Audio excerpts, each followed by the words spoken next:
ಮಹಿಳಾ ಮತ್ತು ಮಕ್ಕಳ ಅಭಿವೃದ್ಧಿ ಇಲಾಖೆಯಲ್ಲಿ ಮಹಿಳಾ ಮೇಲ್ವಿಚಾರಕ್ಕೆ ಕೆಲಸ ನಿರ್ವಹಿಸ್ತಾ ಇದ್ದೀವಿ. ಈ ಒಂದು ಗರಾಳ್ಪುರಿ ಉತ್ಸವ ಬಹಳ ಸಂಭ್ರಮದಿಂದ ಎಲ್ಲಾ ಮಹಿಳೆಯರು ಕೂಡ ತಲುಪಿದೆ. ಗ್ರಾಮಗಳಲ್ಲಿ ಮೂಲೆ ಮೂಲೆಗಳಲ್ಲೂ ಸಹ ಎಲ್ಲಾ ಮಹಿಳೆಯರು ಕೂಡ ರಂಗೋಲಿ ಸ್ಪರ್ಧೆಯಲ್ಲಿ ಭಾಗವಹಿಸಿ ತುಂಬಾ ಉತ್ಸುಕತೆಯಿಂದ ಮಹಿಳೆಯರು ಸಂತೋಷ ಪಟ್ಟಿದ್ದಾರೆ. ಅಲ್ಲಿ ಗ್ರಾಮಗಳಲ್ಲೂ ಕೂಡ ಗೆದ್ದಂತ ಮಹಿಳೆಯರಿಗೆ ಗ್ರಾಮ ಮಟ್ಟದಲ್ಲೂ ಕೂಡ ನಾವು ಬಹುಮಾನ ವಿತರಣೆಯನ್ನ ಮಾಡ್ತಾ ಇದೀವಿ. ಈಗ ಅಲ್ಲಿ ಗೆದ್ದಂತ ಮಹಿಳೆಯರನ್ನ ಆಯ್ಕೆ ಮಾಡಿ ತಾಲೂಕು ಮಟ್ಟದಲ್ಲಿ ಇವತ್ತು ರಂಗೋಲಿ ಸ್ಪರ್ಧೆಯನ್ನ ಏರ್ಪಡಿಸಿದ್ದಾರೆ. ಇಲ್ಲಿ ಗೆದ್ದಂತ ಮಹಿಳೆಯರನ್ನ 29ನೇ ತಾರೀಕು ಅವರಿಗೆ ಬಹುಮಾನ ವಿತರಣೆಯನ್ನ ಇಟ್ಕೊಂಡಿದ್ದಾರೆ.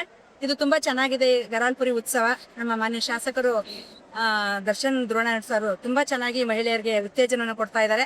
ನಂಜನಗೂಡಿನ ಸಾಂಸ್ಕೃತಿಕ ಕಾರ್ಯಕ್ರಮಗಳು ಹೆಚ್ಚು ಮಾಡ್ತಾ ಇರೋದ್ರಿಂದ ಎಲ್ಲಾ ಮೂಲೆಯಲ್ಲಿರ್ತಕ್ಕಂಥ ಎಲ್ಲಾ ಮಹಿಳೆಯರಿಗೂ ಪಂಚ ಗ್ಯಾರಂಟಿಯಿಂದ ಯೋಜನೆಯಿಂದ ತುಂಬಾ ಅನುಕೂಲಗಳಾಗಿದೆ. ಅದನ್ನು ಪ್ರೋತ್ಸಾಹಿಸಲು ಈ ಒಂದು ಕಾರ್ಯಕ್ರಮವನ್ನು ಅವರು ಹಮ್ಮಿಕೊಂಡಿದ್ದಾರೆ. ಇನ್ನು ಮುಂದಿನ ದಿನಗಳಲ್ಲೂ ಕೂಡ ಮಹಿಳೆಯರಿಗೆ ಹೆಚ್ಚು ಪ್ರೋತ್ಸಾಹ ನೀಡಲಿ ಅಂತ ಹೇಳ್ತಾ ಇಲಾಖೆಯಿಂದ ಅವರಿಗೆ ಧನ್ಯವಾದಗಳನ್ನ ತಿಳಿಸ್ತಾರೆ.